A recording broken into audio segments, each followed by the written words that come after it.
kıyan kıyan bakar sen. Altın gümüşlü mürredeyi dal yerde ne de karfedeyiz. Yar sen bir tozu torguşten bir yuvada çıkar sen. Albay kulağım çağırsam yarsın karım sen kola geleyiz.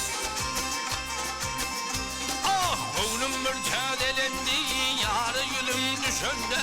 Görsem yarın cemalın gülürüm kamaşandı.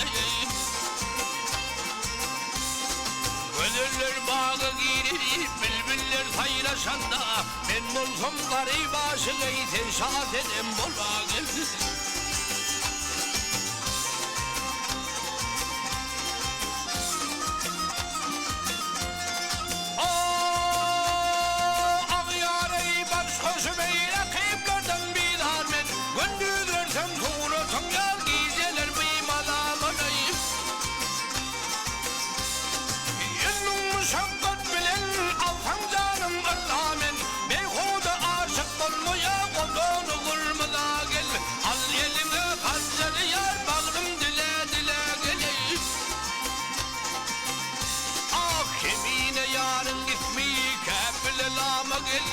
Min bilendiğim okuyunum aynı kelama geldi. Görünüş açıktı kıyılar servu salama geldi. İndi sözüm ahır yar sözüm tamama geldi.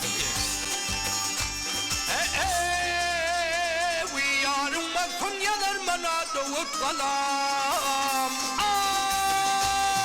Hadi geleyim.